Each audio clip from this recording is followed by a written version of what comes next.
we'll go ahead and get started. People can kind of filter in and out as the event goes on. Thank you all for being here. Welcome to Podcasting as Audio Storytelling, featuring Nick Quah. I'm Kristen Iman. I'm an MFA candidate here at the University of Nevada, Las Vegas, and I'm also a program assistant with Black Mountain Institute. I'd like to start by thanking our event sponsors, the Black Mountain Institute, the Rogers Foundation, and the College of Liberal Arts.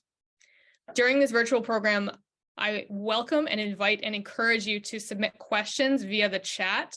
You'll be muted during this, but please use that chat function. We will have a Q&A section towards the end. So whatever pops into your head, go ahead and drop it into the chat if you have questions, and Nick will answer them when we get to that part of the program. This virtual event is the second in a series of virtual events that we just started. We'd love to have you join us for future events, which, like this one, will be free and open to the public. Black Mountain Institute hosts virtual and in-person events here in Las Vegas. We'd love to have you at all of them. We're affiliated with the University of Nevada, Las Vegas, which is about to go on winter break, but you can expect more programming when we return in January. And in the meantime, I encourage you to please follow Black Mountain Institute on social media, check out our website, just so you can stay in the loop on the excellent programming that we will have in the spring. With that, I want to acknowledge that UNLV operates from the city of Las Vegas, traditional homelands and unceded territory of the Nuwuvi, or the Southern Paiute people. We encourage everyone in this space to engage in shared stewardship of the land, continue learning about the indigenous peoples who work and live and are still living on this land since time immemorial, including the Las Vegas Paiute tribe and the Moapa Band of Paiutes, and about historical and present realities of colonialism.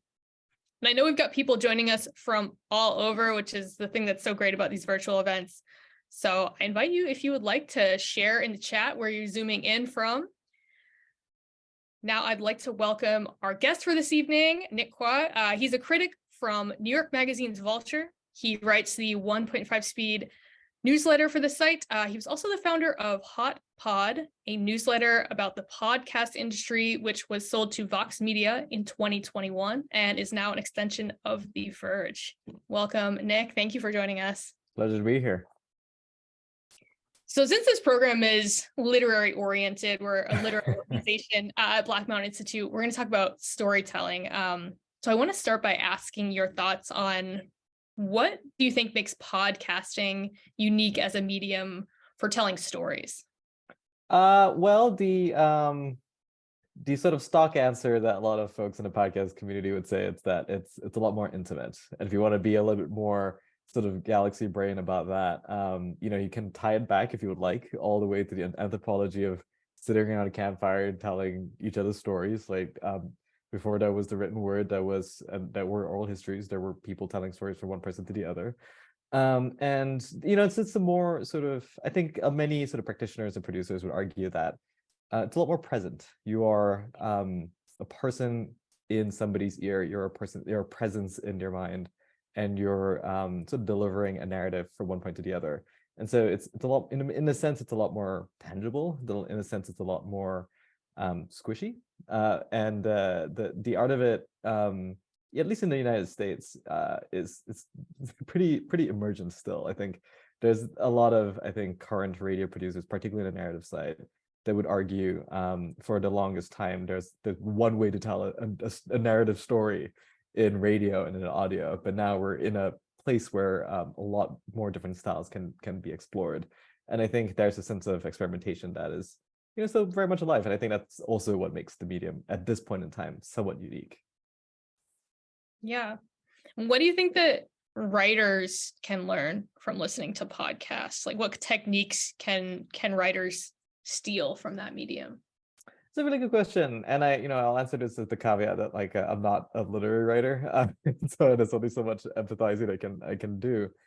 I think principally about economy. So when it comes to storytelling over radio or podcasts, you only have so much time, right? You're literally bounded by the seconds that you have, and to establish scenes, you often work more in shorthand. You're looking for markers of identification in the part of the listener. your storytelling is significantly more linear, simply because you can't really track back and forth as easily, or you can't really play with the sort of the spread of it in the way you could with a page. Maybe you could. There are some experimental radio producers that are trying. But yeah, sort of the economy of language, but also a style from public radio, especially a thing that they like to say about the way that they write scripts is, imagine you're explaining it to a friend at a bar, and essentially it's an idea around a certain simplicity around language, which I think there's a push and pull there. There are some younger producers that don't believe in that, that are more prone towards purple prose when it comes to writing for podcasts. But yeah, personally, I think speaking like a person, and when I think listening to people talk would probably improve your ability to write dialogue, because you're just ingesting other people talking at a high level, at high volume. One could make the arguments that veteran podcasters and people who like do this for a living for a very long time, that they don't talk like normal people, which is maybe true. But at the same time, it's a way of talking that tracks, and I think that exposure could be quite fruitful as well. Can you tell me a little bit more about what you mean by they don't talk like normal people? Do you think they talk like more literary? So, consider famously somebody like Janet Moret or somebody like Ira Glass. They talk in a specific way because they've been talking for decades in a way that's legible and clear, and it fits the radio and it fits the vibe that it created. So it becomes a kind of a performance, right? Like not every, there are wild variations in the way that people talk from all across the country, all across the world, all across the podcast feeds. And there's a certain kind of idea, or used to be a certain kind of idea, that a certain kind of voice kind of breaks through in radio and podcasts. And to some extent that kind of quantitatively bore itself out, but now you can just be exposed to many different kinds of voices now, some of which have been doing this for decades, and they sound a certain way, and maybe that the way they don't sound like the way that you would talk to your partner or to your family, and it's just a little different. That performance aspect is really interesting. I hadn't thought of that before, but there is like that just kind of inherent performance in knowing that you're writing something that you're going to record, that people are going to consume. Yeah, there's this kind of like a bell curve almost. There is an entire sort of section of the podcast universe, a large section, where it's people just talking with each other as friends, as normal, and they sound normal. And when you want to sort of transition over to something that's more scripted, and you write maybe for This American Life or Snap Judgment, and you start writing scripts, there's a way in which you can sound really performative. But once you get a bit more of an expertise in the form, at some point you will know how to sort of modulate back down into sounding natural, but you're fully in performance. And I think different hosts have different styles. If I'm not mistaken, famously Ira Glass doesn't script. He kind of has bullet points and just kind of goes. And a different sort of practitioners approach it differently, for sure. Yeah, that kind of brings me to a question that I really want to ask you about, like the difference between these like scripted, these like very narrative podcasts. Like I think a lot about like the kind of work that like Wondery produces, for example, which is like very, very like cinematic, versus like these very, very long format podcasts where it's like, I think you call them like chat casts. I don't know if I'm that term. But you wrote this article for Vulture recently about how it's been ages since there was a blockbuster podcast like Serial that inspired widespread critical discussion, and people are turning into these conversation-based podcasts, some of them which kind of like gin up a lot of controversy, and people dissect them on Twitter, like the very, very long format, like the Joe Rogan Experience. So I'm wondering, like, do you think that's like what the public's appetite is for audio storytelling, is like these kind of conversations? And if so, do you think there's a way to make like conversation-based podcasts literary, and to bring that storytelling into like those conversation podcasts? To answer the second question first, the answer is yes. And there's a specific example, I'll set it aside for now. But with that piece, it was meant to be a provocation that at the same time was capturing something was very real, that a lot of people are feeling, that there hasn't been what we would say a blockbuster in a while. And not just that, but something that you could take the podcast as a piece of culture and appraise it and think about it as a piece of culture, as a work. With chatcasts, so there are tons of reasons why sort of conversational podcasts or chatcasts are currently sort of at the center of this community, this business.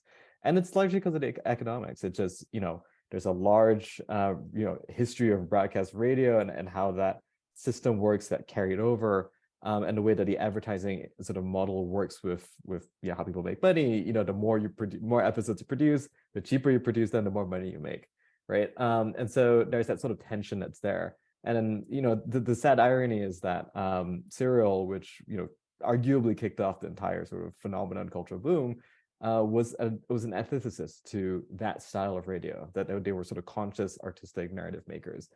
The way that I think about the spread right now is that, yes, the sort of the gravity of the business is heading towards, or is kind of now firmly situated in the conversationals.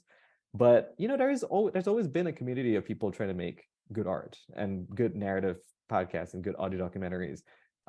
There are some people who are trying to build out an audio drama and fiction universe, and there's art. And we kind of see this pattern kind of replicate itself in different parts of industries.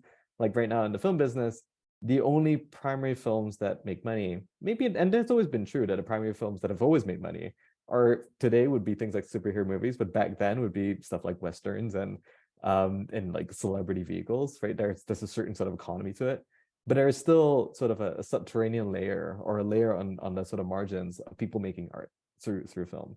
And I would sort of argue that we're in a sort of reaching a similar place with podcasting, except the economics for the artsy, the narrative, the creative side of the ecosystem hasn't really sort of been fully fleshed out yet. So we're not there yet, but we'll get there. But to answer your second question, is there a way to sort of inject a literary sort of spin to a conversational podcast? We found actually a pretty good example pop up this year in a show called Normal Gossip that is essentially conversational. The whole premise is Kelsey McKinney, who's the host of this show, she works with a producer, Alex Laughlin, to crowdsource banal pieces of gossip told from one person to the other. And they essentially script it. They anonymize the story, they fact check it to the best of their ability, and they write it in such a way that sets up the premise of each episode, which is Kelsey telling a guest a long form piece of gossip, and that sort of interspersed with conversations with the guest. And there's a way in which that it kind of sounds simple, but as a matter of production, it's super complex. And it does kind of hit those two marks. You have the conversational, free-flowing aspect, but you have this sort of kind of gorgeous layer of narrative underneath the whole thing. It's pretty remarkable.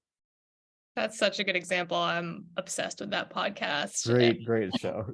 And it's even got like the kind of like sound effects, for lack of a better technical term, that yes, it feel like more of storytelling. Like I remember there was one episode where there's people going on a camping trip, and you had kind of these like campfire. Absolutely right. There are ways to build an ambiance. Yeah. Yeah, that's such a good example. I love that. And that's such great news to hear, because I mean, we're biased here, obviously, but we love good storytelling. Not to say that a great conversation can't be enriching and lovely to listen to, but yeah, that's such a good example. And kind of on that note, this is probably like something you've been asked about and have thought about and have written about many times, but kind of just thinking about like the just like massive amount of podcasts that exist now. I think Spotify, according to like their own, just on their platform metrics, is 3.6 million podcasts on Spotify, which is a lot. And no one can physically listen to that many podcasts. And it seems like everybody's kind of got one. We're seeing all these celebrities who are launching podcasts and getting into that, brands making podcasts. How do you think a podcast stands out, especially as someone who, listens to podcasts and writes about them and writes about the industry? What makes a podcast stand out in what somebody might call an oversaturated market? Yeah, so I think I will sort of start by saying like that 3.6 million number, Spotify loves to say stuff like that. But it's also important to say that Spotify can be full of shit sometimes. And the way to think about something like that is there are indeed 3.6 billion podcasts on the Spotify directory, probably. But the way one should think about it is the same way that you think about the internet. There are how many websites in the universe, right? There are how many sort of videos uploaded on YouTube every day. And to the large extent, a significant proportion of that content is essentially they're non-functional. They're either one-offs or people made an account, and so you can cut the number down a little bit more and get something more realistic. I would say it's probably closer to 1 million or so, but that's not even going to help because it's 1 million podcasts. I think that the way to sort of answer the question of how does one stand out in a saturated podcast market is no different than the way when we argue how do you stand out in the book market? How do you stand out as a musician in a very saturated music ecosystem? How do you stand out as a stand-up comedian? And it's some combination of developing your thing and developing a voice, developing you could call it a product, a style of work, an approach out to an art, and keep making stuff as much as you can, but also then put yourself in a position where you can be noticed, where you can have access to a potentially big break. And in the book world, that's some version of go to the MFA program, or writing sort of scripts or writing manuscripts, trying to get to an agent, and maybe that agent picks you up, and maybe you get sold into the book publishing system, and then maybe you get sold in bookstores, and maybe it breaks out into a huge hit. Maybe, many percentage chances. With podcasting, the path is less clear, and that is both a good and bad thing. There isn't quite a sort of straightforward graduation system of moving from an unpublished author to a published author to a potentially New York Times reviewed bestseller, blah blah blah blah blah. Because in podcasting, none of that system exists just yet. It's all somewhat random.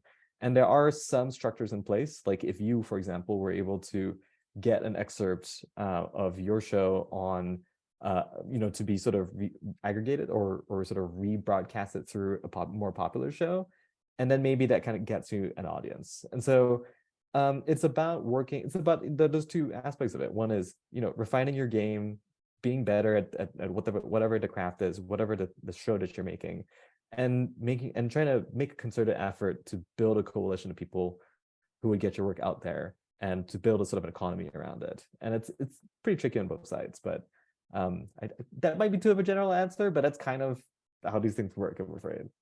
Yeah, it's interesting. It's kind of like the wild, wild west. Like there aren't, as you were saying, there aren't like those institutions like built into this industry that people have to kind of appease, and that clear path that you talked about. So yeah.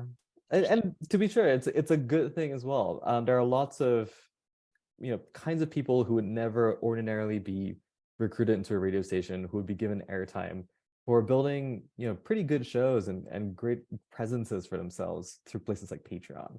And so there is for every door that seems a little tighter to squeeze into, there are other ones that open in this particular point of the business. Yeah, it's almost like, to draw like a writing world comparison, it's like almost like self-publishing, although that's exactly right. That's kind of a fraught comparison because there are pros and cons and stigmas about self-publishing, but that's kind of what's unique about it. Like bringing it back to what you said about like that like performance, like even if when you're recording it, even if no one listens to it, like you're still uploading it to like a platform where ostensibly millions of people could listen to it. So you're still making that performance for the public. In theory, yeah. But yeah, once again, there are many other sort of steps and things that need to happen for you to get to from 0 to 1, basically. Yeah. Have there been any podcasts or maybe like genres that have surprised you with their popularity? Oh, that's an interesting question. Surprise. I'm the kind of person that if I can see a weird thing that a lot of other people like and go like, I can see why people like that. A couple of years ago, I would have said I'm very surprised by the sort of wave of podcasts that's dedicated to helping you fall asleep. Sleep casts. There's one called Sleep With Me by a guy named Drew Ackerman, and he basically just kind of does a stream of consciousness storytelling thing. Nonsensical. There's no logic to the story, but the whole idea is that it's filler so that you can kind of fall asleep to it. I think I'm a little bit surprised by the sort of what seems to be a growing rise in kind of food podcasts. In theory, I can see why, but I've always sort of understood food media to be principally visual. And so it's, it's interesting to see people take the stab at evolving what used to be sort of the food call-in radio show. I think Splendid Table is one that's still around, and apparently it used to be popular in the 80s, but for whatever reason, it wasn't as popular anymore in the 2000s, 2010s. But we're seeing a little bit of a pop in that subgenre, which is kind of interesting. Yeah, that's interesting. Are there any podcasts that you've given some examples already with like normal gossip in particular, which I love? Are there any podcasts that you think do storytelling really, really well, like exceptionally well? The answer is yes, and there's a whole lot of them. And it's, you can sort of start with the core stuff that everybody begins with. You got the This American Lives, the Radio Labs, the Snap Judgments, anything from a podcast collective called Radiotopia. They kind of work with often independent producers who are very singular voices, trying different sort of ways of telling, of engaging with audio storytelling. One that people really, really love is called Love and Radio. It's essentially very, very highly produced interviews that end up sounding pretty literary at the end of the day. The Kitchen Sisters, they do some remarkable narrative work around archives. So it's usually they kind of use big blocks of old sort of radio recordings or archival recordings, and then write sort of wonderful scripting around that. But more contemporarily, there's been an interesting new generation of people who sound vaguely unacceptable for what would have been a public radio station or a traditional, if you think about the CBS radios of the 40s and 50s, like the way that they sound, the way that they tell stories is very, very bizarre. There's one woman in particular, her name is Jamie Loftus. She's a comedian. Soon she'll be a published author. She apparently wrote a whole book about hot dogs, and it's going to come out next year. And she has kind of developed a series of shows it feels a little bit like that moment in magazine journalism where sort of new journalism popped up, and the Gonzo, Hunter S. Thompson style. Jamie Loftus essentially puts herself in situations where she's observing something and she's trying to like weave a very, very straightforward story from something that can be very, very complex that's happening around her. And it's more often than not chaotic, but it usually ends in the place where you can feel that sort of catharsis with the narrative beats. And she's kind of a master at doing that. That's one person. I think that's before the controversy hit this team, there was a show called Reply All, which I thought was doing some of the best narrative work in the business, simply from a story sourcing standpoint, from identifying and understanding what makes a very strange modern story, and being able to sort of communicate that in a way that felt novel and vaguely literary. That team was very decorated. So, and rest in peace to them. They've all gone their separate ways, and we all lost something when that show went away.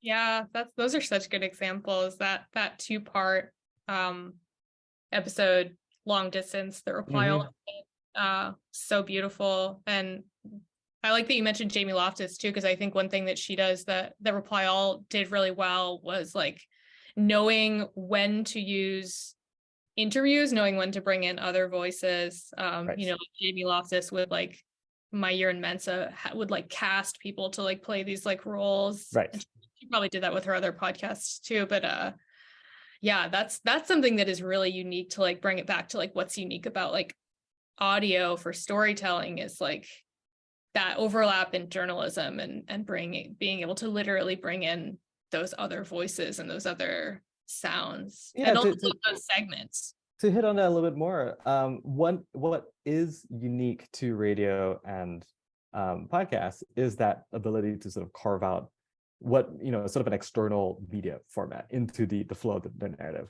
Sometimes it's an interview with a source or a subject. Sometimes it's archival tape. Sometimes it can just be sort of clippings of anything else. You could intersperse it. And what is really interesting with this, at least this generation of narrative producers, is that they're getting braver. I think it used to be a situation in which a lot of narrative producers, you kind of feel themselves hiding behind tape. They hide behind archival recordings, they hide behind interviews. But I think as this particularly sort of a younger generation comes in, they're very comfortable doing an 8-minute stretch where there's nothing else but a narration. And they can actually execute that at a high level. That is something that I feel is that an older generation had to sort of train themselves out of that because they were often writing to the broadcast clock and they couldn't do that. And watching that shift has been really sort of satisfying, because sometimes you're there for the host, you're there for the storyteller, you're not really there for the tape sometimes. And so it's been nice to see that kind of shift over time. Yeah. Do you think podcasts are shifting like in more of a personal direction, like almost like a personal essay influence? That's a really good question. I've actually noticed that this year in particular, there's been almost half a dozen high-profile projects that are essentially personal histories or like family histories. So Mother Country Radicals from Cricket Media, Stolen, Surviving St. Michael's from Gimlet Media. I was never there. There was like at least 3 or 4 others. All of it kind of turns inwards ultimately. We Were Three, I think, which is the most recent show from Surreal Productions, in a sense is a personal history about a very large thing. But I kind of feel like that expression comes out from a feeling that, like, to answer why am I telling this story? And I think you hear this sometimes when you listen to narrative podcasts, like where somewhere in the 4th or 5th minute when you're setting up the story, they might like awkwardly say like, I got interested in this thing, because I discovered X and Y. And sometimes that's not necessary. I think there's a school of thought where you don't really have to justify why you're telling the story necessarily. Just as long as the story you're telling can justify itself being existing in the person's ear, and also if you just do a good job putting it forward. Now, this addendum to that is the politics of who gets to tell certain stories sometimes, and that's a little bit of a separate issue. But all of which is to say that, like, I think the trend towards the personal history is a response to that kind of thinking. Yeah, and there's also like kind of this parasocial relationship that a lot of people have with podcasts and with podcasters, like how sad everybody was like when Reply All ended, missing like the rapport between those two people and like that friendship that we all got to feel like we had with them. Right. It is like losing a family member. I've heard people say. Yeah. And that kind of connects to like just the intimacy of the medium that you were referring to, which makes me think about the piece that you wrote for NPR's Fresh Air on that like white noise phenomenon. Those kind of ambient noise podcasts, which make people feel like less anxious or, help you fall asleep, like the genre you were talking about. Do you think there's like something specific about like that emotional response that we get to audio in general that makes it appealing? Maybe it's like feeling like that loneliness, like that we were all feeling like during the pandemic, especially, but just in our lives. Like what is it like emotionally about that form of storytelling that is so special? That's a good question. And it's also kind of fairly interestingly timed, because over at Vulture a couple of weeks ago, we published a package around the kinds of media that people fall asleep to, and sort of why that happens, how that happens, what kinds of media do people like falling asleep to. And obviously podcasts have really popped as a big thing for people to fall asleep to. And so in my head, I think there's sort of like 2 buckets, right? There's the podcast as podcast, people talking. It could be a narrative podcast, it could just be a conversational. And then there is the sort of bucket of white noise, kind of minimalist music, however you want to describe that. With the people talking thing, it makes perfect sense to me, because especially if you're listening to something that you're not particularly interested in, it's engaging your brain, but it's not engaging it too much. And when I spoke to people for a story about this, the thing that I kept hearing about is, you just feel like you're safe. You feel like there's other people in the room. It ties a little bit to the parasocial thing you were talking about, where it's like people that around you, and it does make you feel less alone. But more importantly, it makes you forget and block out everything else that's outside of the listening sort of radius, which I think it is it's a big way that people feel comfortable. It's a little bit like hearing a lullaby, right? Like if you have a strong relationship with a host, their voice gives you comfort and familiarity. You bring that to bed, and it's a little bit weird, but you bring that to help you drift off. With the white noise stuff, I think it does engage your brain at that level of just like scrambling the sort of like front part of your brain, the conscious part of your brain. It's something for you to latch onto. And I don't know, there's a part in that Fresh Air piece where I sort of kind of considered its relationship to minimalism, which a critic, Carl Chayka, argued like minimalism tends to become popular during moments of chaos and crisis. And we live in a moment of chaos and crisis pretty overtly. So I think the things all kind of tie together at the end of the day. Yeah. So I wonder, like, if you're kind of answering my next question already, which is like kind of a big one. Since you've been writing about podcasts since 2014, almost a decade, when you started that newsletter, Hot Pod, how has the landscape of podcasting changed during that time? And maybe like, where do you think it's going? Do you think it's going like in kind of that comfort space, perhaps? It's a very good question. It's obviously on the top level, it's changed just dramatically. There's just, as you talked about, like, it's saturated now. Everybody has a podcast. Over the past 3 years in particular, we've gone through a huge wave of consolidation, which essentially sort of saw a lot of like major business interests, primarily from adjacent industries, from Hollywood, from the music streaming business, from broadcast radio, kind of buy their way into the space, and in many ways kind of clog it up. They seem to only know how to work through sheer abundance, and as a result, you have a lot of podcasts. It blocks out everybody else who's trying to like dip their toes in for the first time. And that's very different from what it was when I first started covering the space in 2014. It was, first of all, a struggle to explain to another person what a podcast is, let alone how to listen to one. And also there was a real sense of possibility and sort of a blank space in 2014, where anybody who stepped into this space and wanted to make something felt that anything could happen. And it was true, anything could happen.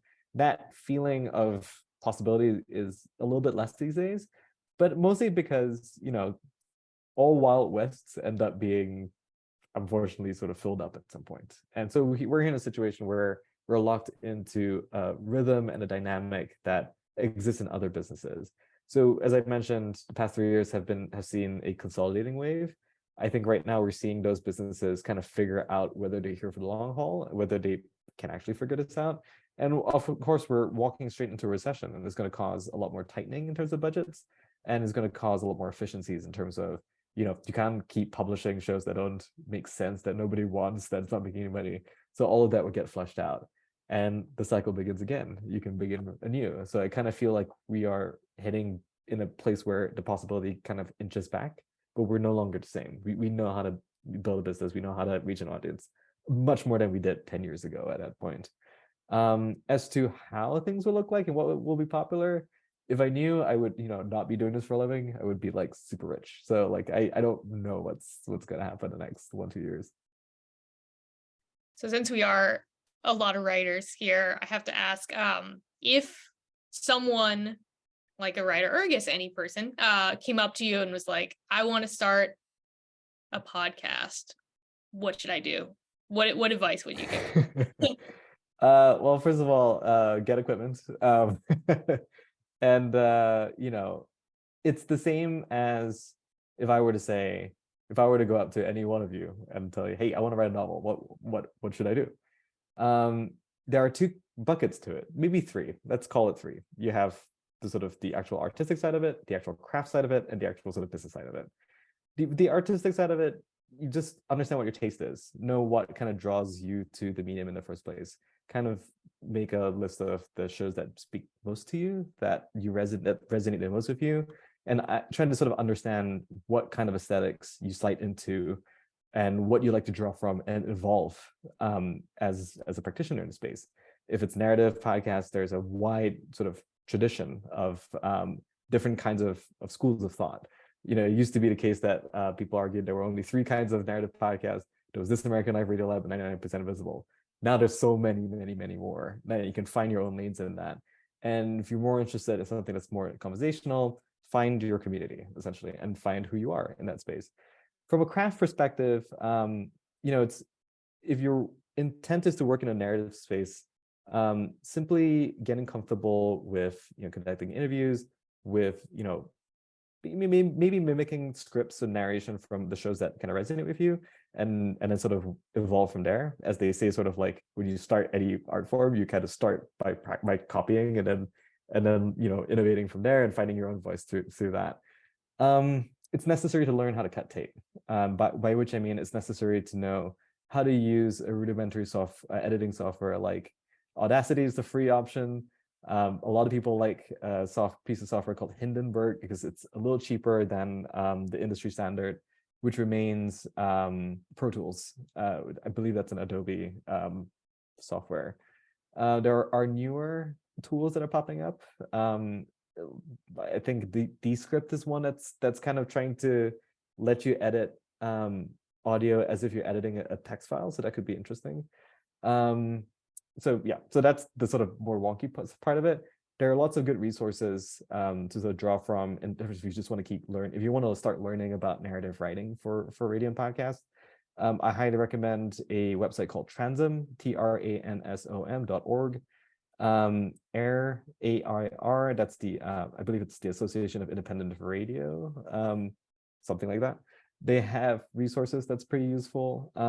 There's also a really good podcast called How Sound, which often sort of interviews audio documentarians and narrative nonfiction producers in terms of how they think about structure, how they think about podcast writing and things like that. So there's all those buckets. With the business stuff, God bless you. Like if you make it that far, just know that nobody knows anything, and anybody who kind of tells you this is how a deal works is a liar, and they remain liars until further notice. So just like gang out with other producers who've been in the space, and everybody shares notes at the end of the day. People know how to kind of take care of each other in this community. I like what you said about like listening, like reading the scripts and seeing what they're doing. That's a really cool way of looking at it, like kind of deconstructing, the moves that they're making, the places where they, might go to a different segment or insert interview or insert like music. That's a really cool way of looking at it. Yeah, it's like stealing is a good place to start. Yeah. What are your 2023 podcast recommendations? Well, who knows what's going to come out next year. The podcast business, as a person covering now the space as a critic, I am very familiar now with how profoundly bad everybody is at telling me with enough time when their shows are coming out. But I will say that I think in 2023, I know a new show from Dan Taberski, who did Missing Richard Simmons and Running from Cops, fantastic audio documentarian. He's working on something. I know that's going to come out soon. Jimmy Loftus is a new project that's coming out soon. It's a cop-out, but like read my columns. That's I'm always digging around for stuff that I think more people should be listening to. Yeah, I love how specific just your recommendations are. Like you had one recently that was like around, I think it was around Halloween. It was like kind of podcast, good like spooky podcast. Yeah, spooky pod. People love spooky pods. Yeah. Yeah. I love that you shouted out Desert Oracle. That's a favorite down here. It's such a good show. It's a really good show. Yeah. Right. So now we're going to shift to some questions from you all. Looks like we've got a few in the chat. Feel free to keep popping questions in the chat as you think of them. No dumb questions. We'll start with a question from Ariana Gray. Ariana asks, what are your thoughts on the creation and success of long-term audio dramas like Welcome to Night Vale? Great question. Yeah, so audio dramas, like I'll sort of confess to not having as tight a relationship with fiction podcasts as a genre than the nonfiction side, but audio dramas have been sort of a really interesting, particularly independent scene for a long time. Welcome to Night Vale are kind of ID'd as like a core pillar of the community. They just had a new show out that was published through Audible, I believe, called Unlicensed, which kind of carries their sensibility into kind of a real world LA setting. That is pretty interesting. I think right now the audio drama space and the fiction podcast space is in some ways trying to find its language. Welcome to Night Vale, you can sort of hear that it carried over principles from the theater. Both Jeffrey Craner and Joseph Fincourt, the sort of creators of Night Vale, came from a sort of experimental theater group called the Neo-Futurists. And even in their latest show, Unlicensed, the way that narration works in that show is something that's directly borrowed from a specific theater device. And it's kind of interesting. You can see, kind of the Hollywood influence coming in and trying to play around in the fiction podcast space. Unfortunately, what they tend to do is kind of produce audio versions of scripts that didn't end up making it into a film television show, so that it can sort of build an awareness and a market proof. So, and you can often hear it as like a first draft of what should be a movie script or something, and they're not always good, but you can also hear that kind of sort of TV-like style carried over into the podcast space. That style tends, for me at least, tends not to work as well, because simple things like physical action is a little bit hard to communicate, and a lot of these scripts tend to be heavy on physical action. And I don't even mean like car chases. I literally mean a person walking from one end of the room to the other. How do you portray that? It shouldn't just be the sound of somebody walking from one end to the other. That's just not interesting sometimes. Though again, there are sort of really interesting variations in subgenres. There's a pretty kind of vibrant genre of people who essentially are doing live role-playing game sort of stagings and recording that as an audio drama, which I think there's a very strong community around that. And yeah, so there's a show that came out on Audible a couple of years ago called Hot White Heist, which has Bowen Yang in the title role. And I thought that was sort of one of the cleanest and like smartest execution of very kinetic audio drama. And it sounds a little bit like a cartoon, which is kind of why it works. But yeah, I'm very sort of excited to see where the genre goes, and I'm excited to become a bigger fan, because for whatever reason I'm unable to connect with it as a listener as well as I can with a nonfiction show. Yeah. So I've got a couple questions from Sonya Swanson, who is Sonya is lead producer at CityCast Las Vegas. Oh, cool. Sonya, she's lead producer at our local CityCast here. We have one in Boise. I listen to it all the time. Oh wow. Yeah, it's awesome. Big fan of CityCast. So hi, Sonya. Sonya said, loving this conversation. A couple questions. Do you think audiences have become more tolerant of lower quality audio since the pandemic started? Are there any kinds of storytelling that are particularly bad for audio?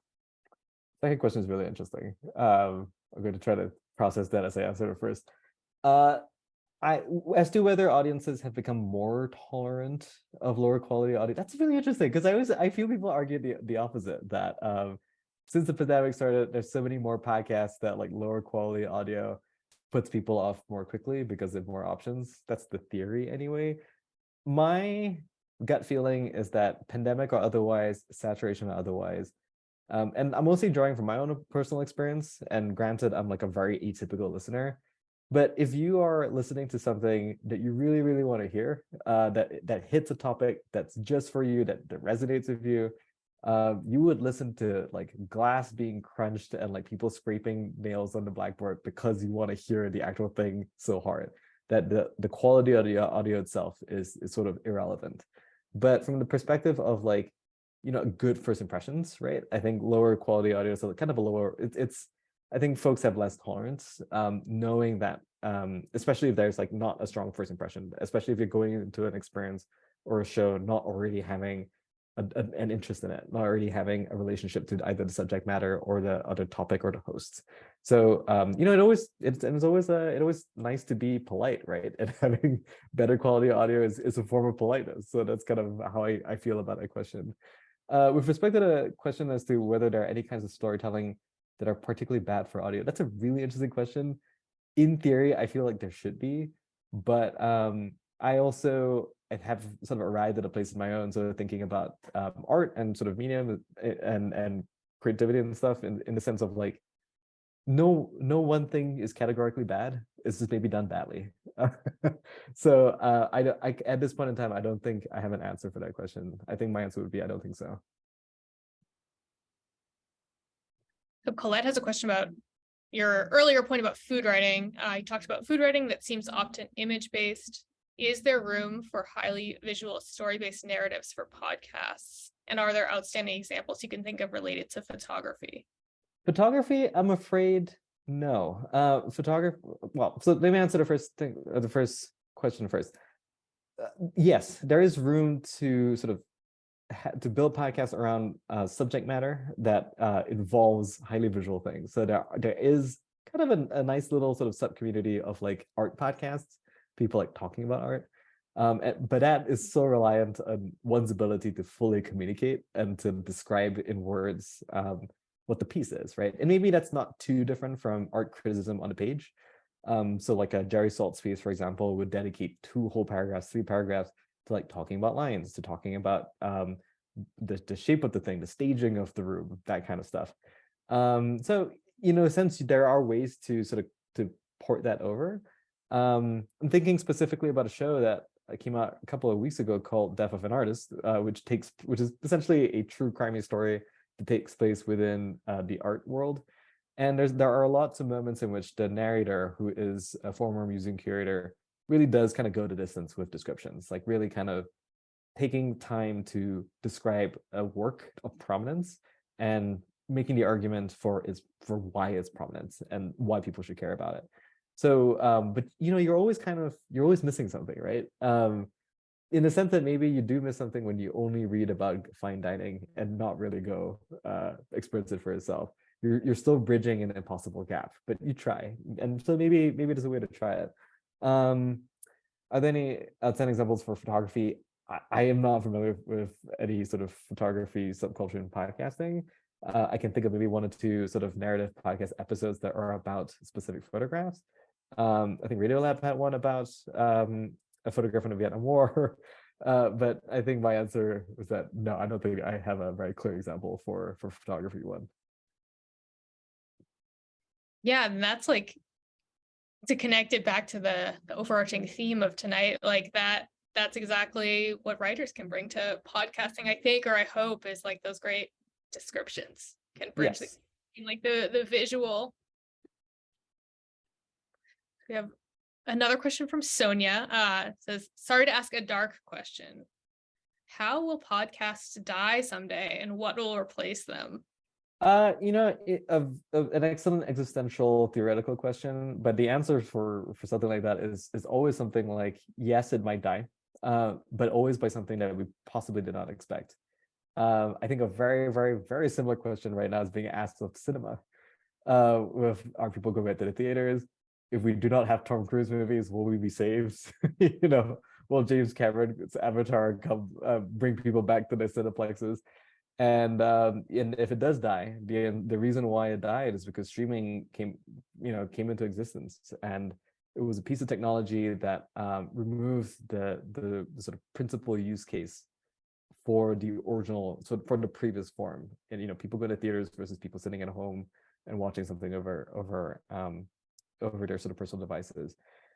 How podcasts could go, maybe if all went deaf or something, or like if we I don't know. It's a really good question. It's a good, interesting question for a sci-fi short story, maybe. I don't know.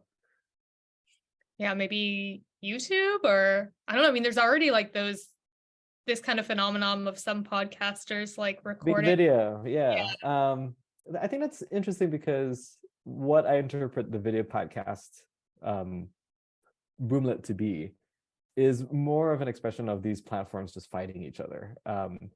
Why video podcasts popped up in recent months is because Spotify looked over at YouTube, and Spotify, being unsatisfied with the growth that they're seeing in the audio side of business, looking at YouTube and going, that's a kind of a very solid market that we know exists. Let's go copy that and like try to challenge them there.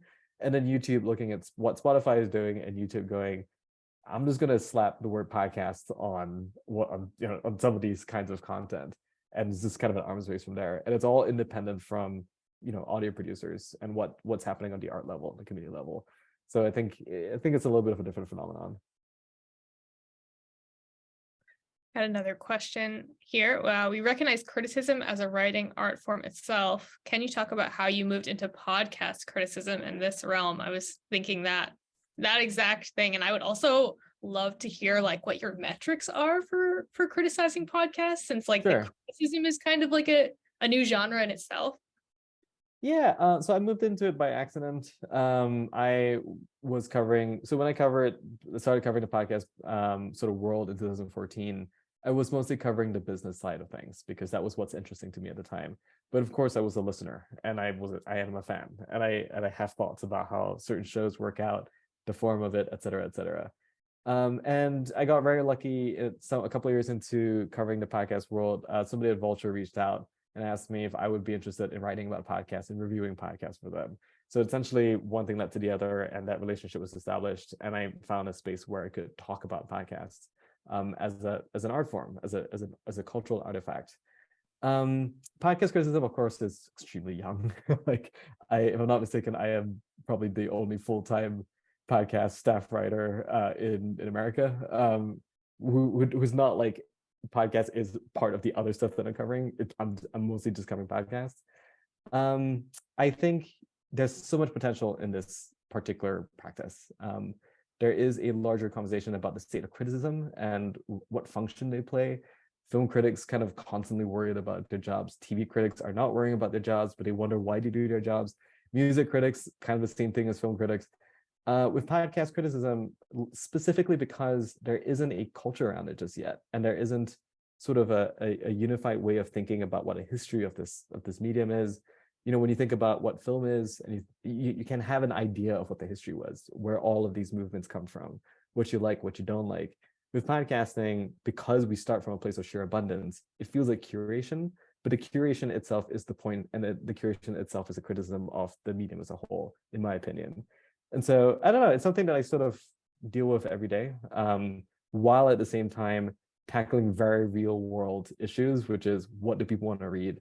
How can we get eyeballs on this thing? We should be covering phenomenons in addition to advocating smaller shows that we believe that people should be listening to. With respect to the question of what my metrics are, there are essentially two kinds of shows that two kinds of sort of questions. One is this podcast, or is this podcast issue of public interest at this point? And do we have a point of view? Do we have an assessment? Do we have a piece of critical evaluation to bring to the table for the purposes of broader public education about that show, about that issue? Joe Rogan spouts off another thing, let's get in there and like talk about the context of like who he is, why this is happening, and how this fits into the larger puzzle of how people should understand the podcast world, that kind of thing. The second bucket is identifying works, in my sort of critical opinion, of prominence, works that will last, works that I feel and we feel contribute to the development of the art form, will be remembered years from now, is indicative of a movement, is indicative of a voice that's missing previously from the table. We want to build a body of work that 5 years down the line, somebody looks back and goes, oh, I can see the whole story of the artistic side of the podcast like world, independent from the business side. And these things matter. These things matter to me as a person who maybe loves podcasts or who wants to make podcasts. So that's kind of the dual track that we kind of tackle. Yeah, that's interesting. We've got a question from Anjan. Your point that Spotify's video podcasts are YouTube videos with a new label slapped on them has me wondering, what distinguishes podcasts from other mediums? What is unique about how podcasts communicate to the audience? Yeah, the answer there is very, very straightforward. So the current contemporary understanding of the word podcast, right, is specifically audio. Video podcasts, for all intents and purposes, is kind of considered a separate phenomenon, though they can overlap, right? So a video podcast can release an episode just in audio, and people kind of engage with that as if it's an audio podcast or a radio show. But the primary like unique quality is the fact that you can listen on demand, right? And it's a subtle distinction, this major but subtle distinction. So consider, for example, once again, This American Life. Prior to the existence of podcasting around 2004, if you miss the first 10 to 15 minutes of an episode, you might be unmoored for the rest of it. There's no easy way to track back to hearing the top of the story, to get the establishing facts, to get the establishing characters. You're just gonna have to figure it out on your own if you survive listening from like minute 12 onward. With podcasts, like, you can just kind of start from the beginning wherever you are. And the other most important thing, the other sort of defining sort of medium factor, is that you're not writing to a broadcast clock. You're not, keeping things segment length. You don't have to do things like what they call sort of like reintroductions, right? like minute 8, you go like, let me reintroduce my guest, or let me, just to catch you up, or just in case you didn't catch the first 10 minutes of this episode, this is what's going on. You can just go. And also you can go for 2 hours, you can go for 20 minutes. You can play around with the flexibility that the sort of on-demand nature of the internet form kind of provides of you. And that kind of really, really is such a big point of difference for a lot of people who makes this stuff.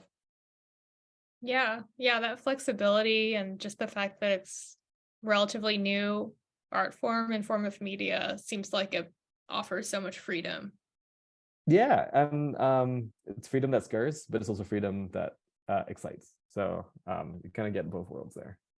Yeah. Well, great. If anyone has any last questions, we probably have room for one more. But if not, that's okay too. One last thing that I would love to ask you, since you are, in addition to being someone who is a voracious podcast listener, a writer, I'm curious if you could just tell us a little bit about what's your writing process like? Like, do you sit down and, I don't know, yeah, I'm curious about that. Oh yeah, I like many other writers, I hate writing. It's the most painful thing that I've ever done, and I will continue to do. And I love having written, I hate writing, as Douglas Adams says. My process is, if it's a review, for some reason, like I need to perfect a first paragraph before I can write the rest of it. I have like broad outline points, but if I don't lock in a first paragraph, I can't even start or any other part of the component. So like I would spend a disproportionate amount of time on the top, and then everything else kind of is a process of iteration. I write constantly every day, and it also helps that Vulture kind of puts me on a pretty aggressive publishing timeline, because if I'm not given a tight leash, I will just simply never finish anything. So I need deadlines. I'm that kind of person. But yeah, I don't know what else to do with my life is the thing. True. I feel that. And also, yeah, deadlines are both terrifying and awesome. So Excellent stuff. I love deadlines. well, thank you so much for being here. This has been awesome. We've learned a lot. We've got a lot of podcasts to go home and listen to. So yeah, thank you all for being here so much. Like I said, we'll have more programming in the spring, so keep an eye out. Follow us on social media, check out the website, and yeah, thank you again. Thank you, Nick. Everyone subscribe to Nick's newsletter, and we look forward to hopefully seeing you all again soon. Have a good evening wherever you are.